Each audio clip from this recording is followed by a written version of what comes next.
नमस्कार दोस्तों, मैं राहुल आप सभी का मंथन में स्वागत करता हूं। आज के इस सेशन में हम लोग झारखंड के प्राचीन इतिहास से संबंधित कुछ महत्वपूर्ण प्रश्नों को देखने वाले हैं, जो आने वाले विभिन्न प्रतियोगी परीक्षाओं के लिए अत्यंत ही महत्वपूर्ण सिद्ध होंगे। इसलिए यह सेशन न केवल आप लोगों के लिए उपयोगी सिद्ध होगा, अपितु आपकी तैयारियों तथा स्वयं को जांचने के लिए एक महत्वपूर्ण भूमिका निभाएगा। तो आइए आज के इस सेशन को हम लोग प्रारंभ करते हैं, परंतु आगे बढ़ने से पूर्व यदि आप लोग इस सेशन का पीडीएफ प्राप्त करना चाहते हैं तो गूगल प्ले स्टोर से मेरे ऐप मंथन बाई राहुल सर को डाउनलोड कर आप इसे फ्री ऑफ कॉस्ट प्राप्त कर सकते हैं। ऐप का लिंक मैंने डिस्क्रिप्शन और पिन कमेंट में दे दिया है। तो आइए आज के सेशन को प्रारंभ करते हैं और आज का हमारा पहला प्रश्न है, वर्ष 1620 में तृतीय महाराजा जगन्नाथ सिंह कुमार विक्रम सिंह प्रथम ने राज्य की स्थापना की थी। किस राज्य की स्थापना की थी? ऑप्शन आपका है ए देवघर, बी बोकारो, सी सरायकेला और डी जामताड़ा। और ध्यान रखिएगा कि आज के इस सेशन से हम लोग यहाँ पर देखेंगे कि किस एग्जाम में ये प्रश्न अब पूछे गए हैं। तो ध्यान रखिएगा, नीचे रेड कलर से आपका दिया हुआ है कि किस एग्जाम में ये प्रश्न आपसे पूछे गए हैं पूर्व में। तो इस प्रश्न का उत्तर हो जाएगा ऑप्शन सी, सरायकेला राज्य का। तो 1620 में तृतीय महाराजा जगन्नाथ सिंह कुमार विक्रम सिंह प्रथम ने सरायकेला रियासत की स्थापना की थी। और ध्यान रखिएगा कि यह जो राज्य था यह आपका संजय और खरकई नदी, संजय एवं खरकई नदी के मध्य में स्थित था। संजय और खरकई नदी के मध्य में सरायकेला राज्य की स्थापना कुमार विक्रम सिंह प्रथम के द्वारा की गई थी। वहीं खरसावां रियासत की हम लोग बात करें, खरसावां रियासत की, तो इसकी स्थापना 1650 ईस्वी में कुंवर पदम सिंह के द्वारा किया गया था। अगला प्रश्न है, महाभारत काल में ऋग्वेद में वर्णित किक्कट प्रदेश झारखंड राज्य के निम्नलिखित जिलों में से किसमें स्थित है? ऑप्शन है आपका ए गुमला, बी गिरिडीह, सी चतरा और डी सिमडेगा। तो इस प्रश्न का उत्तर हो जाएगा ऑप्शन बी, गिरिडीह जिला। यानी महाभारत काल में जो ऋग्वेद में वर्णित शब्द आया है किक्कट प्रदेश, वह झारखंड के गिरिडीह जिला में स्थित था। अगला प्रश्न है, असुरा साइट्स झारखंड में पाए जाने वाले राष्ट्रीय महत्व के स्मारकों या स्थलों में से कौन सा इलाके में स्थित नहीं है? कौन सा यहाँ पर स्थित नहीं है? तो ऑप्शन आपका था सारिदकेल, खूंटी टोला, कुंजला और ईचागढ़। तो इस प्रश्न का उत्तर हो जाएगा असुरा साइट जो है यह आपका ईचागढ़ में स्थित नहीं है। और यदि हम लोग असुर साइट्स की बात करें तो असुर पूरा स्थल जो है आपका सारिदकेल, खूंटी टोला और कुंजला के अतिरिक्त हंसा में भी स्थित है, हंसा में स्थित है। और यदि हम लोग देखें प्रमुख जिलों के रूप में तो आपका रांची आपका हो गया, खूंटी हो गया, लोहरदग्गा, हजारीबाग और चाईबासा से झारखंड में विभिन्न असुर साइट्स हमें प्राप्त हुए हैं। और खूंटी जिले में स्थित कौन कौन से हैं? ये सब सर्वाधिक महत्वपूर्ण जिला है असुर साइट से के लिए। ये ध्यान रखिएगा, खूंटी जो है आपका असुर साइट्स के लिए सर्वाधिक महत्वपूर्ण जिला है। और खूंटी जिले में कौन कौन सा असुर साइट स्थित है? तो आपका कुथार टोली हो गया, आपका कुंजला हो गया, आपका सारिद केल हो गया, आपका कुथार टोली हो गया, आपका हंसा भी आपका कहाँ है? हंसा भी आपका खूंटी जिला में स्थित है। और यदि हम लोग सारिद केल की बात करें तो सारिद केल जो है आपका तजना नदी के किनारे है। ध्यान रखिएगा, तजना नदी के किनारे कौन साइट है? तो सारिद केल। यह भी प्रश्न आपसे पूछा जा सकता है कि खूंटी जिला स्थित सारिद केल असुरपुरा स्थल किस नदी के किनारे है? तो तजना नदी के किनारे है। और सारिद केल और कुंजला की जो खोज की गई थी पहली बार, वह एससी राय के द्वारा की गई थी। एससी राय के द्वारा सारिदकेल और कुंजला साइट्स की खोज की गई थी। और वहीं खूंटी टोला जो है आपका कोटरी नदी, ध्यान रखिएगा, खूंटी टोला एक अन्य साइट है। यह कहां पर स्थित है? तो यह आपका कोटरी नदी के किनारे स्थित है। अगला प्रश्न है, बर्फ आयु की गहरी भूमिगत गुफा में पाया गया है। ऑप्शन है आपका चाईबासा, इसको गांव, डालमी और दुमका। तो इस प्रश्न का उत्तर हो जाएगा बर्फ आयु की गहरी भूमिगत गुफा में इसको गांव पाया गया है। और इसको है कहां पर, तो ध्यान रखिएगा हजारीबाग में इसको गांव स्थित है। यहाँ पर से इसको गुफाएं प्राप्त हुई है जिसमें मानव के द्वारा निर्मित चित्र है। एक खुला सूर्य मंदिर और शैल चित्र दीर्घा के अवशेष झारखंड से प्राप्त होते हैं। अगला प्रश्न है सिंहभूम में खुदाई के दौरान निम्न में से कौन सा पाया गया है। ऑप्शन है आपका ए उपकरण और हथियार, बी है मूर्तित, सी है इंडोसीथियन सिक्के और डी है रोमन सिक्के। तो इस प्रश्न का उत्तर हो जाएगा सिंहभूम में खुदाई के दौरान क्या पाया गया है, तो ध्यान रखिएगा आपका रोमन साम्राज्य के सिक्के पाए गए हैं। ऑप्शन डी इस प्रश्न का सही उत्तर हो जाएगा। यदि हम लोग इंडोसीथियन सिक्के की बात करें तो आपसे पूछा जा सकता है कि झारखंड के किस स्थल से इंडोसीथियन सिक्के प्राप्त होते हैं, तो यह आपका कहां से हुआ है, तो चाईबासा से हुआ है। चाईबासा से इंडोसीथियन सिक्के प्राप्त होते हैं। और चाईबासा कहां पर है, तो पश्चिमी सिंहभूम में आपका चाईबासा स्थित है। अगला प्रश्न है दालमी एक पुरातात्विक स्थल निम्न में से किस नदी के तट पर स्थित है। ऑप्शन है आपका बोकारो, अजय, दामोदर और स्वर्ण रेखा। तो इस प्रश्न का उत्तर हो जाएगा दालमी जो है आपका कहां स्थित है, दामोदर नदी के किनारे स्थित है। इसलिए ऑप्शन सी इस प्रश्न का सही उत्तर हो जाएगा। और दालमी स्थित कहां है, तो यह आपका धनबाद जिला में है। ध्यान रखिएगा धनबाद जिला में दालमी पुरातात्विक स्थल स्थित है और यहां से बौद्ध कालीन अवशेष प्राप्त होते हैं। बौद्ध कालीन अवशेष यहां से हमें प्राप्त होते हैं। यहाँ दालमी और इसके पास ही एक अन्य स्थल है आपका बुद्धूपुर एक स्थल है, यहां से भी बौद्ध स्मारक हमें प्राप्त होते हैं। उल्लेखनीय तथ्य है कि जो आपका दालमी है वह आपका तो दामोदर नदी के तट पर हो गया, वहीं बुद्धूपुर जो है, बुद्धूपुर आपका कंसाई नदी के तट पर है। यह भी ध्यान रखिएगा बुद्धूपुर जो है वह कंसाई नदी के तट पर है और यहां से एक प्राचीन मंदिर प्राप्त हुआ है जिसे हम लोग बुद्धेश्वर मंदिर के नाम से जानते हैं। अगला प्रश्न है शुरुआती पत्थर की उम्र से तांबा के बर्तन और उपकरण के प्रमाण पाए जाते हैं। ऑप्शन है आपका ए बोकारो और देवघर, बी है दुमका और बांदा, सी है बुंडू और दहीगाधा और डी है करहरबाड़ी और बरगुंदा। तो इस प्रश्न का उत्तर हो जाएगा ऑप्शन डी, शुरुआती पत्थर की उम्र से तांबा के बर्तन और उपकरण के प्रमाण कहां से पाए गए हैं, तो करहरबाड़ी और बरगुंदा से पाए गए हैं। क्योंकि हम लोग जानते हैं कि झारखंड का जो प्राचीन इतिहास प्रारंभ होता है वह आपका पाषाण काल से आरंभ होता है और जब मनुष्य यहाँ पर रहने लगे तो उसके प्रमाण हमें विभिन्न स्थलों से प्राप्त होते हैं। इसी क्रम में झारखंड का करहरबाड़ी और बरगुंदा से शुरुआती पत्थर के हो गए और तांबा के बर्तन और उपकरण के आदि प्रमाण हमें प्राप्त होते हैं। अगला प्रश्न है चाणक्य ने अपनी प्रसिद्ध रचना अर्थशास्त्र में झारखंड को किस नाम से संबोधित किया था। ऑप्शन है आपका किक्ली देश, बी है झाड़ राष्ट्र, सी है संथाल राष्ट्र और डी है कुक्कुट देश। तो इस प्रश्न का उत्तर हो जाएगा कौटिल्य ने अपनी रचना अर्थशास्त्र में झारखंड को कुक्कुट देश ऑप्शन डी के नाम से बताया है। कुक्कुट देश या कुक्कुट, केवल कुक्कुट नाम से झारखंड का उल्लेख अर्थशास्त्र में किया गया है। वहीं यदि प्राचीन काल के कुछ साहित्यकार या इतिहासकार या भूगोल वेताओं की हम लोग बात करें तो उन्होंने झारखंड को विभिन्न नामों से संबोधित किया है, जिसमें टॉलमी ने झारखंड को मुंडल कहा है। वहीं फाहियान ने इसे कुक्कुट लाड़ और आपका वेनसांग ने किलोना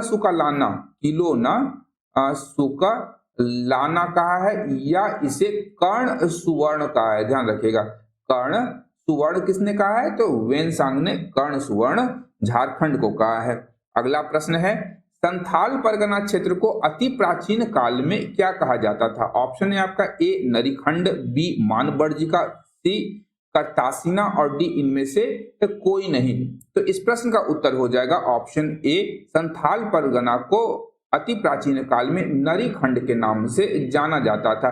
कालांतर में संथाल परगना क्षेत्र को कांकजोल भी कहा जाता था। ध्यान रखिएगा, संथाल परगना को कांकजोल भी कहा जाता था। अगला प्रश्न है, हजारीबाग के उत्तर की ओर झारखंड में निम्न में से कौन सा स्थान बौद्ध धर्म विरासत के अवशेषों का दावा करते हैं? ऑप्शन है आपका ए लुम्बिनी, बी सारनाथ, सी कुशीनगर और डी इटखोरी। तो इस प्रश्न का उत्तर हो जाएगा ऑप्शन डी इटखोरी। हजारीबाग के उत्तर की ओर इटखोरी स्थित है और यहाँ से हमें बौद्ध धर्म के विरासत के विभिन्न अवशेष वहां से प्राप्त होते हैं। और इटखोरी है कहां पर? तो इटखोरी आपका चतरा जिले में है, ये ध्यान रखिएगा, चतरा जिले में इटखोरी स्थित है। और यहाँ जो है बौद्ध साइट बनाने का विचार किया जा रहा है सरकार के द्वारा। यहाँ से देखते हैं हम लोग तो 3 बौद्ध स्तूप भी प्राप्त होते हैं। 3 बौद्ध स्तूप के अवशेष इटखोरी से प्राप्त हुए हैं। अगला प्रश्न है, चंदन शहीद पहाड़ी पर अशोक शिलालेख झारखंड के निम्नलिखित जिलों में से किसमें स्थित है? ऑप्शन है आपका ए पलामू, बी गुमला, सी सासाराम और डी जामताड़ा। तो इस प्रश्न का उत्तर हो जाएगा ऑप्शन सी सासाराम। अब यहाँ एक समस्या है कि सासाराम झारखंड का जिला नहीं है और यहाँ पर ऑप्शन में दिया गया था रांची, जिसे मैंने परिवर्तित करके सासाराम कर दिया गया था। और ये IRB 2017 में प्रश्न पूछा है और इसे मैंने सासाराम खुद से किया है। ध्यान रखिएगा, इसे सासाराम आपका बिहार जिले में है और वहां पर आपका चंदन शहीद पहाड़ी स्थित है, जहां पर से अशोक का शिलालेख प्राप्त हुआ है। और यह जो शिलालेख है यह आपका ब्राह्मी लिपि में लिखा गया था। ब्राह्मी लिपि में लिखे हुए अशोक का शिलालेख चंदन शहीद पहाड़ी से प्राप्त हुआ है। अगला प्रश्न है, निम्नलिखित साइटों में से कौन सा झारखंड के एक ताम्रपाषाण साइट से संबंधित नहीं है? ऑप्शन है आपका ए करहरबाड़ी, बी है बादम, सी रामगढ़ और डी कुनार। तो इस प्रश्न का उत्तर हो जाएगा कि झारखंड का वह स्थल जो ताम्रपाषाण साइट से संबंधित नहीं है वह है आपका ऑप्शन डी कुनार। ध्यान रखिएगा। और बाकी करहरबाड़ी, बादम और रामगढ़ जो है यह ताम्रपाषाण साइट्स हैं और यहाँ से ताम्रपाषाण काल के विभिन्न अवशेष और पुरातात्विक साक्ष्य प्राप्त होते हैं। अगला प्रश्न है, संभावित भूमिगत कोशिकाओं और मार्ग के साथ बारादरी इमारतों के अवशेष निम्नलिखित स्थानों में से किसमें स्थित हैं? ऑप्शन है आपका ए बेनीसागर सिंहभूम, बी है अर्जी मुकीमपुर संथाल परगना, सी है हंसा रांची और डी है ईचागढ़ सिंहभूम। तो इस प्रश्न का उत्तर हो जाएगा कि संभावित भूमिगत कोशिकाओं और मार्ग के साथ बारादरी इमारतों के अवशेष जो है अर्जी मुकीमपुर संथाल परगना से हमें प्राप्त होते हैं। अगला प्रश्न है, कुषाण सम्राट कनिष्क के सिक्के झारखंड के किस स्थल या जिले से प्राप्त हुए थे? ऑप्शन है आपका जामताड़ा, बोकारो, पलामू और रांची। तो इस प्रश्न का उत्तर हो जाएगा ऑप्शन डी रांची से कुषाण सम्राट कनिष्क के सिक्के हमें प्राप्त होते हैं। और यह अनुमान लगाया गया है कि जब कनिष्क के सिक्के यहाँ से प्राप्त हुए हैं तो कनिष्क का कुछ न कुछ प्रभाव झारखंड पर भी रहा होगा। अगला प्रश्न है, मुगल काल के दौरान झारखंड राज्य को क्या कहा जाता था? ऑप्शन है आपका कुक्कुट प्रदेश, बी है कुकरा, सी कुकुटलाड़ और डी है नागदेश। तो इस प्रश्न का उत्तर हो जाएगा मुगल काल के दौरान झारखंड राज्य को क्या कहा जाता था? तो कुकरा प्रदेश कहा जाता था। कुकरा के अतिरिक्त मुगल काल में झारखंड को खुखरा भी कहा गया है। इसके अतिरिक्त यदि हम लोग तुजुके जहांगीरी की बात करें तो इसमें झारखंड को क्या कहा गया है? खोखरा कहा गया है, खोखरा। और अकबरनामा कृति किसकी है? तो अबुल फजल की। अकबरनामा में आपका झारखंड को कोकरा कहा गया है। वहीं आपका आईने अकबरी में भी क्या कहा गया है? इसे कहा गया है खंकरा। ध्यान रखिएगा, खंकारा कहा गया है। कहां पे? तो आईने अकबरी में। तुजुके जहांगीरी, अकबरनामा और आईने अकबरी सभी क्या है? मुगल कालीन ग्रंथ हैं जिसमें झारखंड के विभिन्न नाम हमें दिखाई देते हैं। अगला प्रश्न है, इसको गुफाओं में स्थित है। कहाँ स्थित है? तो बोकारो, पलामू, रांची और हजारीबाग। तो इस प्रश्न का उत्तर हो जाएगा इसको गुफाएं, ऑप्शन डी, हजारीबाग जिले में स्थित है। और यह है कहाँ? तो जिला मुख्यालय हजारीबाग से 40 किलोमीटर दूर यह आपका बड़का गांव में स्थित है। और यह जो गुफा है लगभग 5000 साल पुरानी है। और इस गुफा के चट्टानों पर आप देख सकते हैं कोहबर कला को देख सकते हैं, जिसे हम लोग रॉक पेंटिंग के नाम से भी जानते हैं। और यहाँ से आदि मानवों के द्वारा निर्मित विभिन्न प्रकार के चित्र हमें दिखाई देते हैं। और यहाँ पर से भूलैया जैसी आकृति भी हमें प्राप्त होती है। अगला प्रश्न है झारखंड के इतिहास की शुरुआत कब से मानी जाती है? ऑप्शन है आपका ए मेसोलिथिक युग, बी नियोलिथिक युग, सी वैदिक युग और डी ब्रॉन्ज युग। तो इस प्रश्न का उत्तर हो जाएगा ऑप्शन ए मेसोलिथिक युग से झारखंड के इतिहास की शुरुआत मानी जाती है।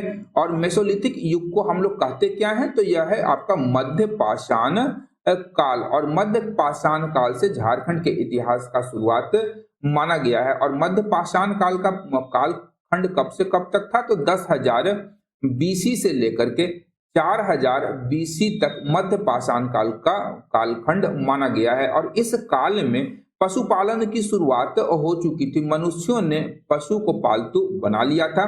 और झारखंड में इस काल के जो अवशेष हमें प्राप्त होते हैं वह अवशेष हमें दुमका हो गया, आपका पलामू हो गया, धनबाद हो गया, मेरा रांची है और सिंहभूम के क्षेत्रों से यह हमें प्राप्त होता है। ध्यान रखिएगा, दुमका, पलामू, धनबाद, रांची, पश्चिमी और पूर्वी सिंहभूम के क्षेत्रों से झारखंड में मध्य पाषाण काल के अवशेष प्राप्त होते हैं। और इस कालखंड से झारखंड के इतिहास की शुरुआत मानी जाती है।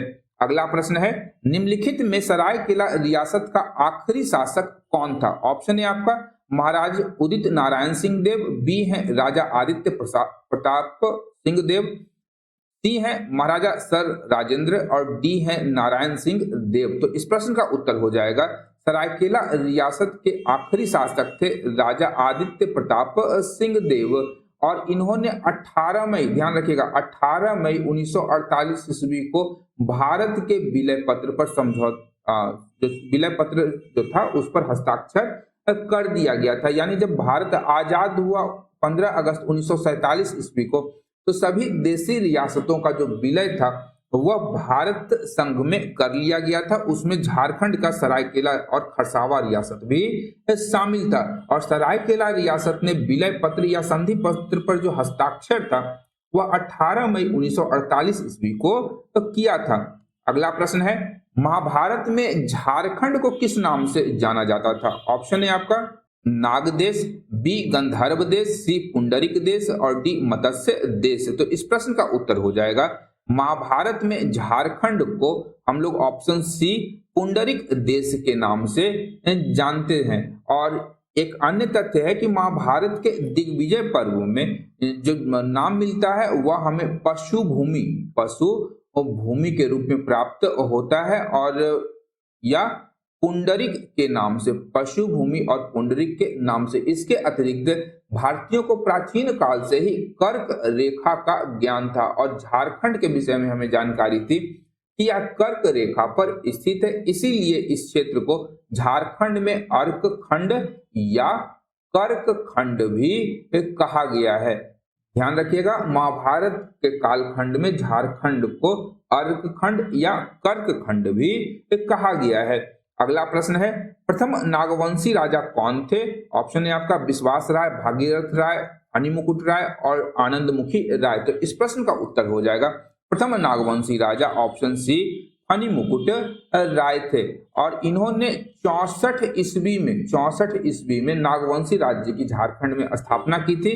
और इनकी राजधानी कहाँ थी? तो सुतियाम्बे इनकी राजधानी थी, जहां उन्होंने एक सूर्य मंदिर का निर्माण भी करवाया था।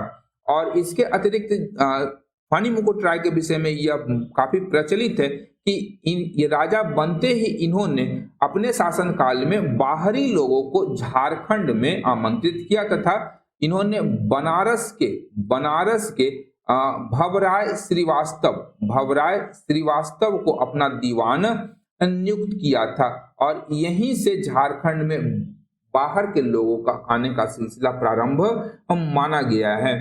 इसी कारण हम लोग देखते हैं कि झारखंड की संस्कृति में गैर आदिवासी समाज, जिसे हम लोग सदान या मूलवासी के रूप में जानते हैं, उसका विस्तार झारखंड में हमें दिखाई देता है।